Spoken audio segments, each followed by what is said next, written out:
prisión preventiva, ¿sí? Tiene inclusive la confirmación de la Cámara de Apelaciones al respecto.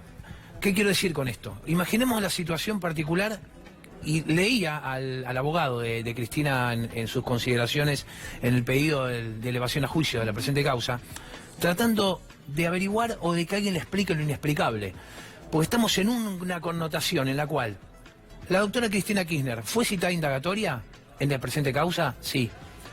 ¿Se presentó ante la justicia? Sí. Sin perjuicio de esto, fue dictada su prisión preventiva. Todo el mundo tenemos que hacer un paralelismo de lo que está ocurriendo también en Dolores, en el cual también el fiscal Stornelli, en iguales condiciones, por delitos similares de asociación ilícita y cohecho, fue citado indagatoria. Ni siquiera se presentó en 6 oportunidades, siendo que Cristina, ajustada a derecho, tiene dictada la prisión preventiva. Por eso quisiéramos determinar y saber en este caso cuál va a ser el fundamento de Ramos Padilla para no dictarle la prisión preventiva en este caso al fiscal Stornelli en su oportunidad.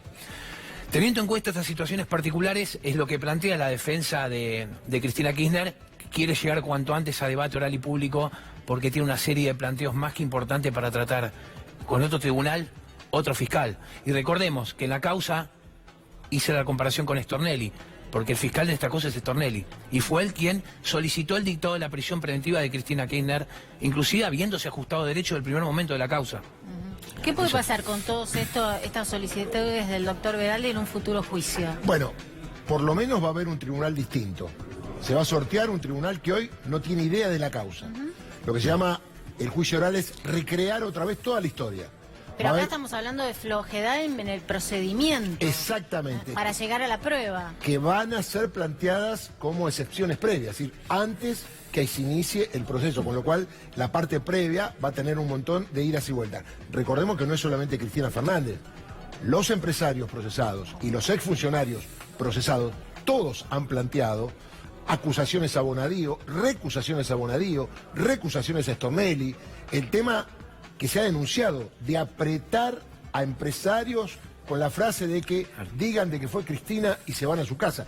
Todo esto es absolutamente nulo para armar un expediente y llevarlo a juicio oral con un montón de, repito, empresarios y exfuncionarios procesados. Es decir, va a haber más de 40 personas sentadas al banquillo, no solamente Cristina, pero todos fueron damnificados por el mismo accionar de Bonadío y Stornelli. Entonces, lo que quiere, Veraldi, el doctor lo explicaba muy bien, es, a ver, está todo bien, acá hubo una fotocopia de cuaderno, empecemos de cero. ¿De dónde aparecieron? ¿Quién era el dueño? ¿Por qué no las peritaron? ¿Por qué no está el original? A partir de ese momento empezamos con lo posterior, el tema de el arrepentido mano a mano con el fiscal y dónde estaba el defensor. ¿Y quién lo filmó? ¿Y por qué dijo lo que dijo? ¿Y por qué tantos días para arrepentirse? El arrepentido funciona de esta manera. Celebra un acuerdo de colaboración con la Fiscalía. Y es el juez, en este caso Bonadío, quien homologa ese acuerdo con la Fiscalía para, digamos, arrepentirse o colaborar con la justicia. La ley también prevé un beneficio. Si los datos más o menos resultan certeros, se puede plantear la excarcelación. Entonces, los arrepentidos se presentaban ante el juez Bonadío e inmediatamente eran excarcelados. ¿Pero qué ocurre? Los datos no fueron corroborados bajo ningún aspecto y en la próxima etapa del debate oral y público es el momento en el cual todos los arrepentidos que ahora facilitaron sus excarcelaciones, fueron facilitadas sus excarcelaciones por el juez Bonadío, se van a tener que demostrar que todos esos aportes fueron certeros para la causa. Caso contrario, tengamos en cuenta algo. El arrepentido que aporta datos falsos, que no se adecúa a la normativa, tiene una pena de prisión. Hay una ley penal en la cual tiene una pena mínima de 4 años. Y eso es lo que puede llegar a complicar la situación. Por eso, lo antes posible, el doctor Veraldi quiere llegar a juicio oral por todas estas connotaciones. Acá hubo un abuso de la figura del arrepentido o del Estado colaborador. Hoy no hay, es que ya en la instrucción el doctor Veraldi ya no tiene tantas posibilidades de poder manifestar todas estas cuestiones porque los plazos han pasado. Entonces, imaginemos tratar de explicar lo inexplicable, llegar a juicio oral y ahí sí, el juzgado, el tribunal imparcial, que no conoce la causa, como bien dijo el doctor, se va a guiar por lo que ocurre en el juicio oral. Y ahí se va a saber la verdad de todo. Por eso tanta necesidad de llegar a un debate y poder, todas estas cuestiones que venimos planteando, poder demostrarlas en ese momento. Para aquellos que estamos afuera del mundo judicial, digo, ¿es normal este tipo de instrucción, digamos, con esta flojedad, como decíamos, de elementos? ¿Es normal también que, como el caso de Cristina Fernández, un imputado pida declarar? A ver, yo trabajé en tribunales 9 años y los jueces te enseñaron que cuando llega un expediente a la oficina de sorteos y te toca a vos, lo primero que tenés que decir, no es nuestro. Es decir, en general los jueces no quieren quedarse con los expedientes. En este caso todo lo contrario. Carlos Stornelli y Claudio Bonadío fueron a buscar el expediente de la fotocopia de los cuadernos. ¿Por qué? Hubo un periodista que buscó a Stornelli. Stornelli buscó a Bonadío y buscaron un antecedente de una causa que no tenía Bonadío para pegarla de alguna manera con esta nueva causa, cuando lo que se debió hacer es, del hecho nuevo, que se lo contaron a Stornelli, mandarlo a sorteo y que un nuevo juez federal intervenga. ¿Qué se decía en tribunales? Que ningún juez federal se iba a animar a hacer lo que hizo Claudio Bonadío. Es decir, acordate una racia a la madrugada, en agosto, hace un año aproximadamente, donde iban a los countries más importantes de la Argentina a buscar un montón de empresarios con el solo hecho de la declaración de un tipo que estaba detenido al cual nadie conoce. Esto es dato fundamental, porque Oscar Centeno, que no sabemos dónde está, que fue con un abogado a declarar y salió con otro abogado, porque le dijeron al abogado, mire doctor, ahora usted no es más el abogado defensor, ahora tiene defensor oficial. Bueno, esto cambia, porque claro, el hombre detenido a cambio de su libertad mejora esa posición con un nuevo defensor que de alguna manera juega el mismo juego que el fiscal. Entonces, pregunto, cuando Centeno vaya a declarar en el juicio oral, va a estar alrededor de un montón de tipos de los cuales es socio, porque acá hay una asociación ilícita. Se supone que Cristina es socia de Oscar Centeno, sí. Y Oscar Centeno dice no conocer a Cristina. Entonces es como rara esta asociación ilícita, porque más allá de la figura de los cohechos o las dádivas, el tema que lleva a la prisión preventiva es el tema de la asociación ilícita, y que en la mayoría de los casos en los tribunales orales no funciona, se cae. Hace poquito juzgaron a Carlos Veraja en el tema del Banco Mayo. Asociación ilícita, el tribunal dijo, acá no hay asociación ilícita, y estábamos hablando de 500 millones de dólares. Aparte le sirve para llegar a debate oral y público hoy en día. Por eso llama muchísimo la atención el dictado de la prisión preventiva. ¿Sí? Son una serie de medidas que sinceramente tiran abajo años y años de jurisprudencia de la Corte. Es muy sorprendente lo que efectuó el doctor Bonadío. Tengamos en cuenta que Cristina Kirchner también solicitó y formó un incidente de incompetencia respecto al doctor Bonadío. También planteó cuestiones que también fueron efectuadas por el doctor Stornelli en Dolores. Sin embargo, se presentó ante la justicia. Entonces, todo ese tipo de cuestiones, y tengamos en cuenta también lo de la ley del arrepentido y toda esta utilización, es lo que se está investigando hoy en día en la justicia. Todo lo que dijo el doctor Villarroel es esa asociación ilícita a los fines de cometer toda esta cantidad de delitos que se están investigando. Lo que pasa es que no tener personas ajustadas a derecho no te permite avanzar. Y es complicado, todo es mucho más difícil. Por eso, en el caso concreto de la causa que acaba de solicitar el juicio oral o el pedido que se decrete la autoelevación a juicio oral de Cristina Kirchner, es más que nada una necesidad, yo creo, de la defensa, lo hizo en muy buenos términos, a los efectos de necesito realmente demostrar que todo esto es una falacia. Necesito, y la etapa que tengo ahora es el juicio oral.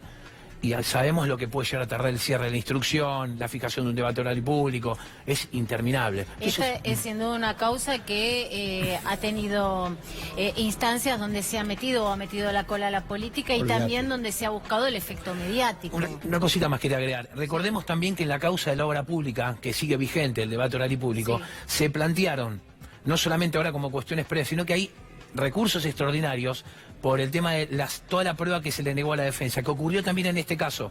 ¿Sí? Entonces, el doctor Veraldi lo que sostiene es que se han omitido, se han violentado innumerables derechos constitucionales, derechos de defensa en juicio, en la producción de la prueba solicitada por la defensa. Vamos otra vez a volver a lo mismo. Solicitudes, pedidos, recursos extraordinarios, cuestiones previas, va a ser algo interminable, porque debe ser planteado de esa manera cuando a vos no te permiten defender en la instrucción. Bueno, ahora quiero defenderme en esta etapa, por eso la necesidad de llegar al juicio. Es interesante lo que dice el doctor, porque generalmente cuando a vos te dan vista para el cierre y elevación, vos te oponés. Decís no porque está pendiente esto, o de última pedís el sobrecimiento. Sí.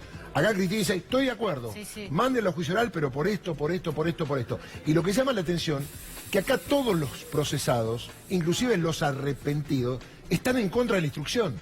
Acá pasó algo raro.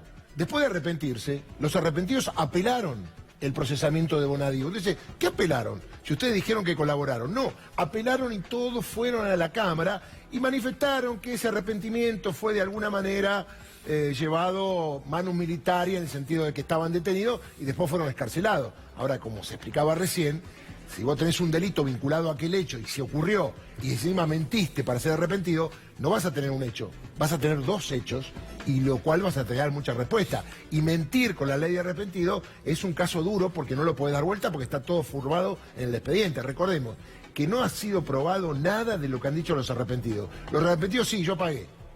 ¿Cómo pagó? ¿Cuándo pagó? ¿De dónde sacó la plata? Sí, yo pagué. ¿Para qué era? ¿Para la campaña? Sí, para la campaña. No, era por un sobreprecio de la obra pública. ¿De qué obra pública? ¿De cuál? No hay nada. El concepto es decir que Cristina sabía o que Cristina tenía que ver. Recordemos que Carlos Stornelli dijo que no pudo probar que Cristina haya recibido bolso o dinero alguno, ¿no? Y se cae el arrepentido en juicio oral. En el debate oral y público es el tribunal el que va a determinar si el acuerdo de colaboración es o no efectivo y si procede o no la reducción de pena que prevé la ley, que pasa al grado de tentativa por el delito que se le imputa. Esto, en juicio oral, no probado que el acuerdo de colaboración fue efectivo, si además se comprueba que hay datos falsos, no solamente se cae el acuerdo de colaboración, sino también se imputa a los arrepentidos. Entonces puede ser mucho más grave. El arrepentido, ¿qué hizo? Se sintió amenazado y jugó a su excarcelación momentánea. Momentáneamente fueron excarcelados, pero se le puede agravar muchísimo más, no solamente porque no se efectiviza luego como arrepentido esa colaboración, sino que además se lo puede imputar por el delito que prevé la ley en el tipo penal, para que el arrepentido que aporta datos falsos a la causa y a los efectos de poder obtener un beneficio, que en este caso fue la libertad. Además, Carla, hay que decir que mucha gente dice, bueno, pero si yo no cometí ningún delito, no me voy a arrepentir de lo que no cometí. Piense, empresarios multimillonarios que lo más cerca de Ezeiza que tuvieron fue para tomarse un avión. Lo llevan a Comodoro Pi, un cuartito 3x3 donde no hay ni baño, donde no reciben visitas, no sabe qué va a pasar con ellos. Lo llevan arriba y le dicen, mirá, si vos decís que Cristina tuvo que ver, después de tantos años de haber trabajado en alguna cuestión de la obra pública o alguna cuestión de relación empresa-Estado, te vas a tu casa. Y la verdad que el doctor tiene más experiencia que yo, pero cualquier empresario, te voy a dar un dato. La mayoría de los abogados defensores que tenían los empresarios, sí, todos de primer nivel, los mejores estudios. ¿Alguna vez escuchaste alguna declaración pública? No. ¿Alguna vez alguno hablar que mi cliente es inocente? O... Claro. Nadie habló. ¿Y qué pasó? Todos desaparecieron. La mayoría tiene defensor oficial o algún otro defensor que se fue corriendo de la causa, porque todos pensaron, con esta acusación pido la excarcelación y salgo. Claro. Cuando le dijeron que no a la excarcelación, muchos dijeron, acá hay algo raro, muchachos, y todos se fueron. Los principales estudios de la capital, los más caros, la creme de la creme, se retiraron de defender a los principales empresarios. Pero tengamos en cuenta que los arrepentidos, llegado al debate oral y público, ya no van a estar Juez Bonadío ni el fiscal Stornelli, con quienes firmaron el acuerdo y se homologó el acuerdo de colaboración. Va a haber otro tribunal oral y otro fiscal. Por consiguiente, esa protección que tuvieron en la instrucción, esa connivencia ya no cuenta. Vale. Entonces ahí vienen todos los peligros para quien se arrepintió de manera burda, como efectuó en este caso. Ahora, elevada la causa ya a juicio oral, ¿cuál es la excusa de Stornelli? No, bueno, eso era una excusa y siempre lo será. Él ya trabajó, está en la causa de la fotocopia de los cuadernos, hay otro fiscal, se llama Carlos Rívolo, hay otra fiscal, doctora León, que le pusieron ahora para terminar la causa. Él ya fue parte, y esto es muy importante, Carlos Stornelli ya fue parte del origen de la causa de la fotocopia de los cuadernos. Eso no se lo saca a nadie, lo digo por el final. Presta atención cuando esta causa termine de acá 1, 2, 3 años, ¿qué se va a decir de aquel origen de la causa de la fotocopia de los cuadernos que Centeno quemó en un asado? ¿Está claro? Entonces, esto tiene que ver con que Stornelli ya hizo lo que tenía que hacer, sigue firmando. Él firmó los pedidos de elevación a juicio, con lo cual, si él quería llevarse el bronce por esta causa, ya lo tiene. El tema que no tiene el bronce desde el punto de vista funcional al no presentarse a declarar como imputado en una causa donde lo cita la Justicia Federal de Dolores por un hecho bastante grave que casualmente también es una asociación ilícita. No tiene el bronce por eso, no tiene el bronce por haber grabado audiovisualmente las declaraciones, no, por haber excedido la figura también del imputado colaborador. Exactamente, hay muchas cuestiones que se vislumbran. Yo por eso hago un paralelismo constantemente, sin hablar inclusive de los hechos, del fondo de la cuestión. Claro. El paralelismo de la causa de Dolores y de las causas que generalmente ocurren en Comodoro Pi. Porque estamos en circunstancias, uno para dictar una prisión preventiva o para dejar detenido a un imputado, tiene en cuenta ciertas cuestiones. con los antecedentes penales y las situaciones particulares del hecho. Fundamentalmente es si existe peligro de fuga o entorpecimiento del proceso y si la persona, el imputado, se encuentra o no sujeto a derecho o tiene la voluntad de sujetarse a derecho. Entonces vemos que en Comodoro Pi, imputados que se han sometido a derecho, se han ajustado ante la justicia, han respondido a cada citación, a cada indagatoria, le dictaron igualmente la prisión preventiva. Entonces, el fundamento histórico jurisprudencial es que si una persona no se presenta a una indagatoria en una oportunidad, a la segunda, de los pelos. A la tercera, a la cuarta, a la quinta, a la sexta, ya dar una séptima oportunidad es mucho más complicado. Entonces, y no hablamos de los hechos de fondo, ¿eh? Es más, puedo retirar que el periodista Santoro se presentó ante la justicia y sinceramente no deberían dictarle la prisión preventiva. Si el procesamiento, porque los hechos resultan claramente sospechosos como para continuar con la instrucción. Pero no deberían dictarle la prisión preventiva porque se ajustó a derecho. Ahora, es interesante lo que dice, porque quienes están de un lado y sufrieron la maldad del Poder Judicial, a lo mejor pretenden que del otro lado le apliquen la misma maldad. Y ratifico lo que dice el doctor. Santoro no va a eludir la acción de la justicia, no va a perturbar la investigación, con lo cual puede ser procesado, embargado, seguramente prohibición de salida del país, pero no obstante no tiene que ir detenido. Porque si no estás devolviendo con la misma vara lo mal que trabajó el Poder Judicial y mucha gente cree que ante cualquier denuncia vos tenés que ir preso. No es así. La prisión durante el proceso es la excepción a la regla. La regla es la libertad, salvo que te detengan infraganti delito, salvo que eluda la acción de la justicia, salvo que puedas perturbar y la gravedad del hecho probado determine que vos tengas que quedar detenido. Gracias, doctor. Gracias, muy amable a ustedes. Vamos a hacer una pausa.